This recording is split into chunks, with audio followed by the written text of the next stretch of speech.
Bismillahirrahmanirrahim. Assalamu alaikum students. My name is Abdurrahman and I'm teaching you biology. Students, chapter number 9 में Bryophyta हम लोग continue कर रहे हैं और आज इसका एक बहुत इंपॉर्टेंट ग्रुप एंथोसेरोप्सिडा जो कि आपके बोर्ड के क्वेश्चंस के पॉइंट ऑफ व्यू से एक लॉन्ग क्वेश्चन भी है और इसके अंदर शॉर्ट क्वेश्चन भी एक छुपा हुआ है। इसको इंशाअल्लाह ताला हम डिटेल से भी स्टडी करेंगे। तो डिटेल्स बोर्ड पे देखते हैं। Alright, the group that we are going to study today is Anthoceropsida.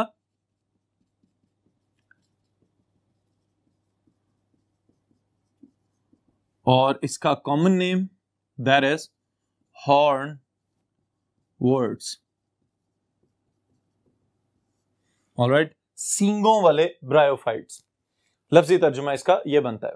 अब स्टूडेंट सबसे पहले नंबर पे तो हमारे ज़हन में यही सवाल आना चाहिए कि why the Anthoceropsids they are known as hornworts. Okay, तो उसके लिए याद रखिएगा the hornworts is due to the horn-like सींगों की तरह की appearance of sporophyte. Alright, जो sporophyte जनरेशन है उसकी चूंकि अपीयरेंस, उसकी जो शक्ल है वो हमें सींग की तरह लंबे से एक आउटग्रोथ की तरह बनी हुई नजर आती है, जिसकी वजह से हमने इसका नाम रख दिया है हॉर्नवर्ट्स। ऑलराइट, और इसका टेक्निकल नेम रहेगा एंथोसेरोप्सिडा। अब स्टूडेंट्स, एंथोसेरोप्सिडा का भी जो रिप्रेजेंटेटिव मेंबर है that is Anthoceros. Okay, so we can say Anthoceropsida are named after the genus Anthoceros. अब ये जीनस तो हमारे सामने नजर आ रहा है हमें, लेकिन इसकी बहुत सारी डिफरेंट स्पीशीज मौजूद होंगी जो कि मुख्तलिफ एरियाज में पाए जाते हैं। अब ब्रायोफाइट्स हैं। ऑलराइट, तो किस किस्म के एरियाज में पाए जा सकते हैं? यहां पे स्टूडेंट्स याद रखिएगा moist and shady places. Okay, लेकिन ये बात भी हम नजरअंदाज नहीं कर सकते कि Anthoceropsida is a bit advanced group of bryophytes.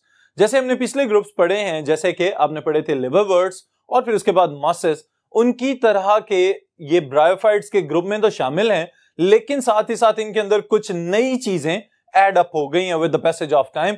और वो नई चीजें क्या क्या हैं, इन्हीं की वजह से एंथोसेरोप्सिडा को हम कहते हैं कि ये थोड़ा सा बेहतर है, थोड़ा हाईली डेवलप हो गया है as compare to the previous groups of bryophytes. Alright, तो इन्हीं चीजों को आज के इस सेशन में हम डिस्कस करते हैं।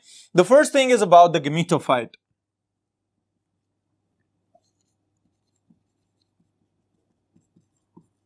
जी स्टूडेंट्स, ब्रायोफाइट्स के अंदर जब भी हम गेमेटोफाइट्स की बात कर रहे होते हैं तो फौरी तौर पे हमारे ज़हन में ये चीज आती है कि gametophyte is the dominant generation. Okay, यानी कि गेमीट प्रोड्यूसिंग जनरेशन जो है वो ज्यादा वेजिटेटिवली रिप्रोड्यूस करती है, ज्यादा देर के लिए सर्वाइव करती है, और स्पोरोफाइट जनरेशन हमेशा डिपेंडेंट होती है on that gametophyte generation.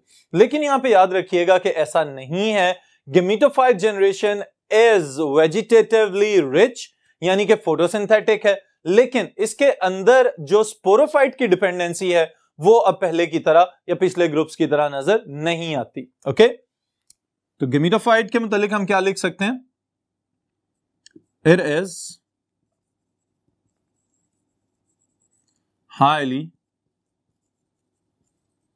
branched, or we can say lobed, all right, thallus, the plant body that cannot be differentiated into true roots, stem and leaves. Okay, और फिर इसके साथ ही साथ एक और टर्म में यहां पे ऐड कर रहा हूं, this is asymmetrical. all right, इससे क्या मुराद है कि ऐसा पॉसिबल नहीं है कि हम ये कह दें कि भाई इसकी बॉडी जो है, जो गेमेटोफाइट जनरेशन या जो गेमेटोफाइट बॉडी नजर आ रही है वो या तो मुकम्मल गोल हो, फिर भी हम कह दें, लेकिन ऐसा भी नहीं है, या फिर मुकम्मल एक सिलेंड्रिकल लंबा सा स्ट्रक्चर बना दे, ऐसा भी नहीं है। तो इस वजह से हम ये कह देते हैं this is asymmetrical irregular. Okay,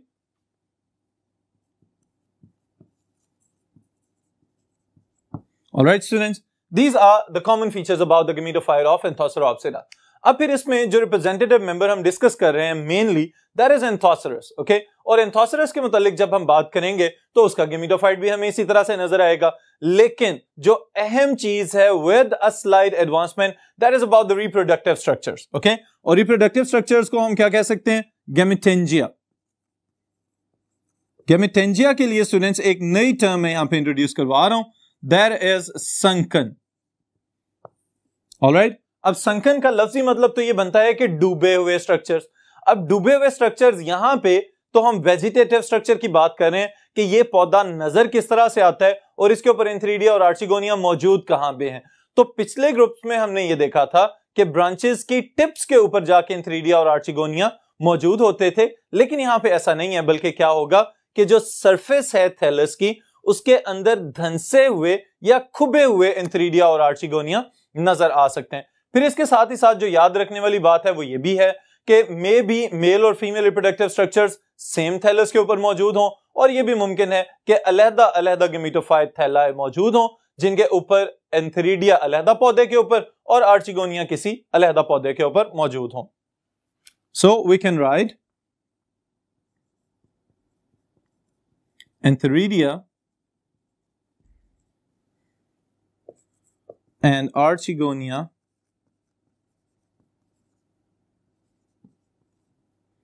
are partially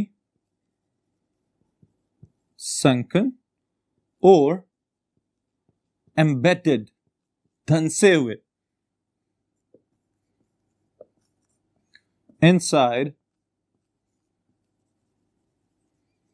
the gametophyte thallus। Alright students, अब इस बात से हमें यह पता चल गया कि एंथ्रीडिया और आर्चिगोनिया टिप्स के ऊपर या सुपरफिशियल सरफेस के ऊपर मौजूद नहीं है, बल्कि आधे या पूरे उसके अंदर धंसे हुए नजर आएंगे।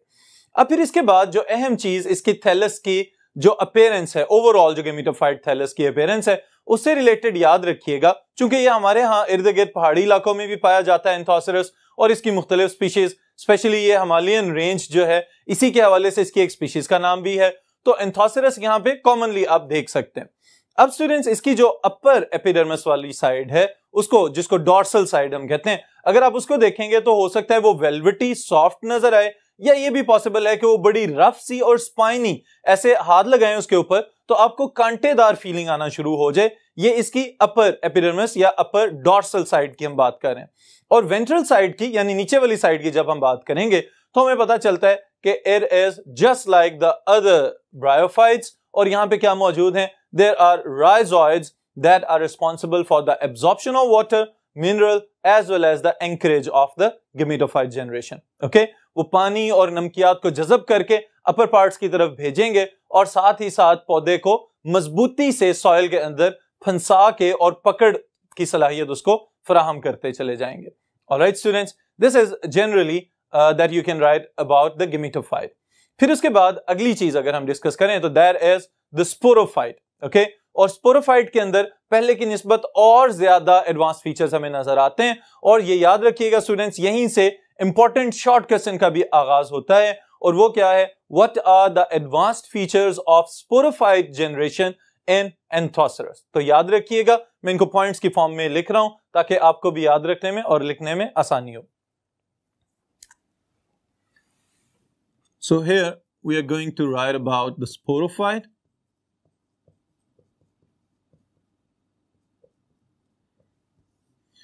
जी students, sporophyte the spore producing generation. Alright, अब ये जो स्पोर प्रोड्यूसिंग जनरेशन है ये पैदा किससे हुई, गेमेटोफाइट जनरेशन से।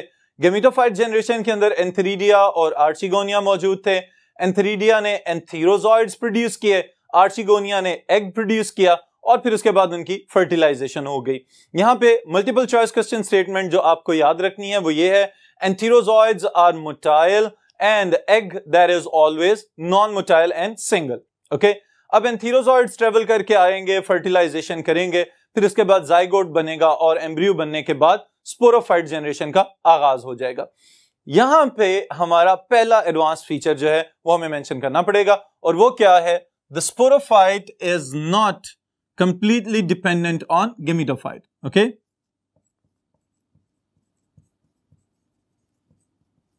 sporophyte is not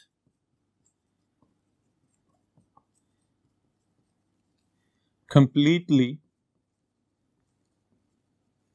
dependent on gametophyte for its nourishment and protection. Alright students, अब इसमें याद रखने वाली चीज सिर्फ कंपैरिजन अगर आप करें कि the sporophytes that were present in liverworts and mosses they were entirely dependent on the gametophyte generation for their nutrition।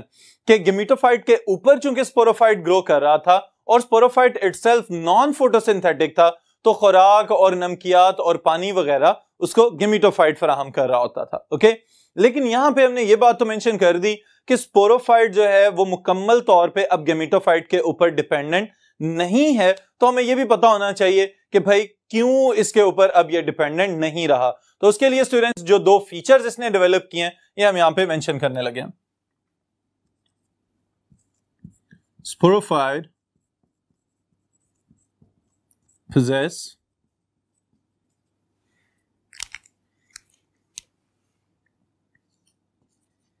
stomata and chloroplast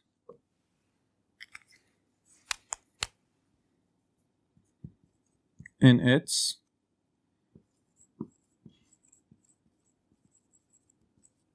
epidermis। Alright, अब स्टूडेंट्स की दो स्ट्रक्चर्स के नाम मैंने यहां पे मेंशन किए हैं।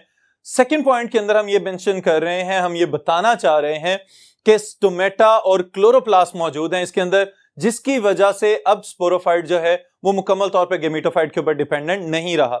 स्टोमेटा क्या करते हैं? These are specialized structures that are guarded by the guard cells and they are responsible for the exchange of gases, especially absorption of carbon dioxide। Okay? तो इसका मतलब यह है कार्बन डाइऑक्साइड को जज़ब करने जा रहे हैं, तो बिल्कुल उसी तरह जैसे प्रीवियस ग्रुप्स में ओपन स्पेसेस या एयर चैम्बर्स मौजूद थे जहां पे गैसेस का तबादला किया जाता था, अब यहां पे हमें उसकी निस्बत थोड़ा सा और एडवांस्ड फीचर नजर आ रहा है कि they have developed stomata. Okay, और स्टोमेटा क्या है? These are the openings that are guarded by guard cells. तो इसका मतलब ये हुआ कि हैं तो ये अभी भी bryophytes, but they have developed a feature that resemble with the higher plants. Okay, हमारे इर्द गिर्द जो पौधे पाए जाते हैं उनके अंदर भी गैसियस एक्सचेंज के लिए स्टोमेटा मौजूद होते हैं। तो ये इनका कॉमन फीचर है between Anthoceropsids and the higher plants. Alright students, तो ये एक तो फीचर हमें नजर आ गया। फिर उसके बाद दूसरी चीज अगर आप गौर करें तो पिछले ग्रुप्स के अंदर फोटोसिंथेसिस स्पोरोफाइट के बस की बात नहीं थी, because there was no chloroplast. लेकिन यहां पे क्लोरोप्लास्ट मौजूद है, लेकिन क्लोरोप्लास्ट की डेवलपमेंट जो है वो अभी इस तरह से नहीं हुई कि जैसे हायर प्लांट्स के अंदर हो। यहां पे इससे रिलेटेड भी मैं एक बात लिख दूं कि the chloroplasts they are present in the form of discs. Okay, और एक स्पेशलाइज्ड स्ट्रक्चर इनके अंदर मौजूद होता है, that is known as pyrenoid. Okay, ये इनका कॉमन फीचर है with the green alga. Alright, और इसी से रिलेटेड एक और बात चले मैं ऐड करता चलूं यहां पे कि थैलस जो होती है, जो गेमिटोफाइट है इस एंथोसेरस प्लांट की, उसके अंदर कुछ जगहों पे ओपन स्पेस खाली जगह मौजूद है और उसके अंदर म्यूसिलेज मौजूद होती है, एक चिपचिपी सी सिक्रीटरी प्रोटीन, और उसके अंदर फर्दर साइनोबैक्टीरिया वगैरह मौजूद हैं जो नाइट्रोजन फिक्सेशन में बहुत ज्यादा इंपॉर्टेंट रोल प्ले कर रहे होते हैं। और ये चूंकि उनको शेल्टर प्लेस दे रहा है एंथोसेरस, तो बदले में वो साइनोबैक्टीरिया नाइट्रोजन फिक्स करके इसको प्रोवाइड करते हैं। ऑलराइट, तो हम ये भी कह सकते हैं anthoceros is also playing a vital role in the nitrogen cycle. Alright students, तो ये बात मैंने सिर्फ इसलिए ऐड की है कि इसका कोई ना कोई रिलेशनशिप एलजी के साथ जरूर है। जैसे हमने बिल्कुल आगाज में जनरल फीचर्स में ये बात कही थी कि bryophytes might have evolved from green alga, तो वो वाली बात हमें अभी भी यहां पे नजर आ रही है कि कहीं ना कहीं रिलेशनशिप जरूर मौजूद है, जिसमें एक similarity the structure of the chloroplast और साथ ही साथ उसके जो ये पायरिनॉइड्स की प्रेजेंस है, ये इस बात की तरफ निशानदही कर रही है कि yes, the bryophytes might have been evolved from green algae. Alright students, फिर उसके बाद अगर हम नेक्स्ट फीचर की तरफ देखें तो हमें पता चलता है कि स्टोमेटा के बाद देयर इज अनदर डेवलपमेंट। चलें पहले क्यूटिकल का जिक्र करते हैं यहां पे, फॉर्मेशन ऑफ क्यूटिकल। ऑलराइट, और क्यूटिकल की मौजूदगी किस बात की जमानत है? It always checks the water loss. Okay, ये पानी के इखराज को कंट्रोल करने के लिए एक वाटरप्रूफ लेयर मौजूद है, चूंकि ब्रायोफाइट्स वैसे ही वाटर डिपेंडेंट और वाटर लविंग है, तो इसका मतलब यह है कि अगर ड्राउट या डेजिकेट वगैरह वाली कंडीशन हो कि बिल्कुल खुश्क साली किसी कैफियत हो, तो वहां पे फिर ये ज्यादा देर गुजारा नहीं कर सकेंगे। ऑलराइट, तो क्यूटिकल की मौजूदगी क्या बताती है? It checks the water loss, alright, and prevent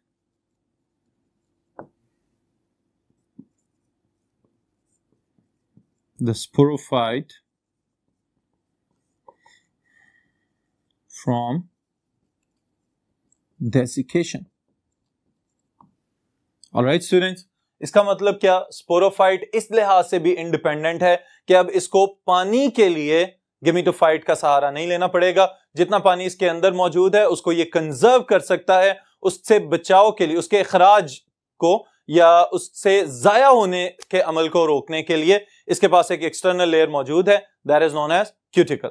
alright, फिर इसके बाद स्टूडेंट्स अगर हम अगला फीचर देखें तो that is one of the most significant features, that is the presence of meristematic tissue.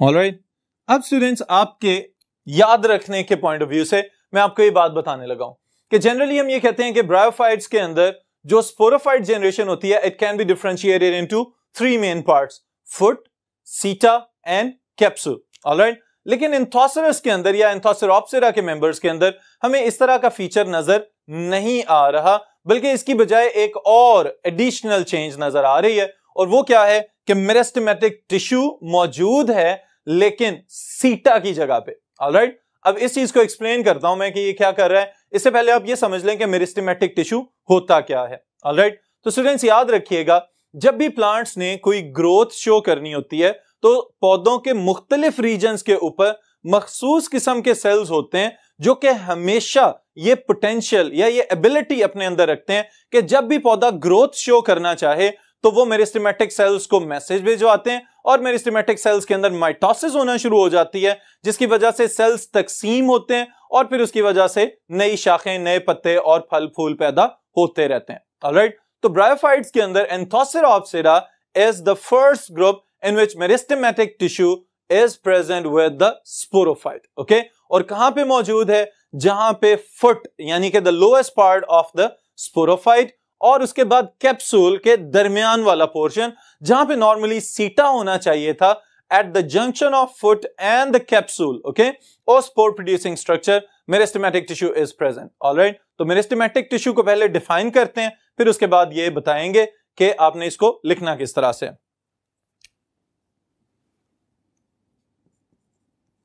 The vegetative tissue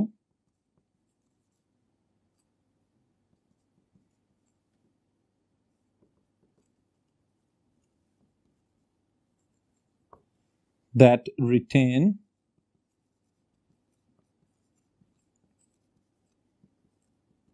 the ability to divide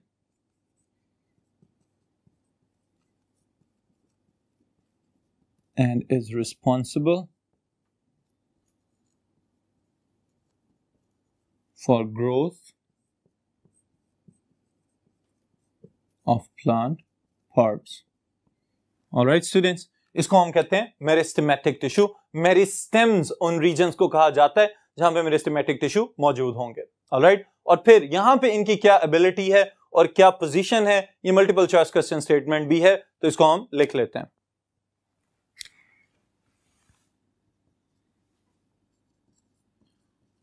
Meristematic tissue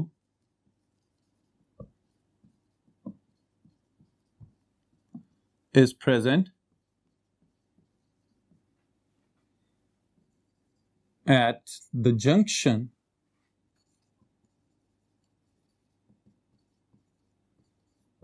of foot and capsule, और capsule खुद क्या है?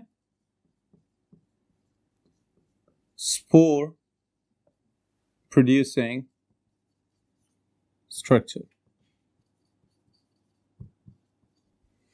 Alright, अब ये जो meristematic cells हैं, इसको हम मेरिस्टेमेटिक बैंड भी कह सकते हैं। ओके, ये जो मेरिस्टेमेटिक बैंड है स्टूडेंट्स, जैसे कि अभी मैंने बताया, ये मौजूद कहां पे है? At the junction of the foot and the capsule और the spore producing generation. Okay, लेकिन ये करेगा क्या? इवन के अगर गेमेटोफाइट की डेथ भी हो जाती है तो इसका काम यह है कि सेल्स को डिवाइड करते रहना, क्योंकि अब इसको खुराक के लिए गेमेटोफाइट के ऊपर डिपेंडेंट नहीं होना पड़ रहा, बल्कि खुराक तो इसको ऊपर से कैप्सूल से या स्पोरोफाइट की एपिडर्मिस से बनती हुई मिल रही है, जहां पे फोटोसिंथेसिस का प्रोसेस चल रहा है।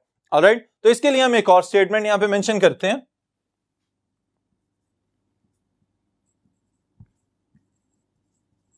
The meristematic cells keep on adding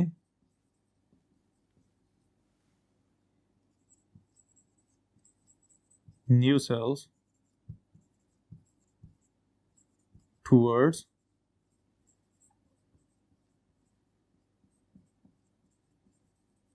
the spore producing region of the sporophyte. Alright, sporophyte का वो हिस्सा जो सीटा से ऊपर की जानिब को होना चाहिए था, उस जानिब यानी ऊपर की तरफ को नए सेल्स में इजाफा होता चला जाएगा, और इसकी वजह से ये होगा कि इवन अगर गेमेटोफाइट जो है उसकी डेथ भी हो गई है, तो जो स्पोरोफाइट है उसकी लेंथ में और उसके साइज में मुसलसल इजाफा होता जा रहा है। ऑलराइट स्टूडेंट्स, इसके साथ ही साथ आप ये याद रखिएगा, ये बात मैं यहां पे लिख भी देता हूं कि गेमेटोफाइट अगर नहीं भी है तो फिर भी ग्रोथ चलती रहेगी। The growth will continue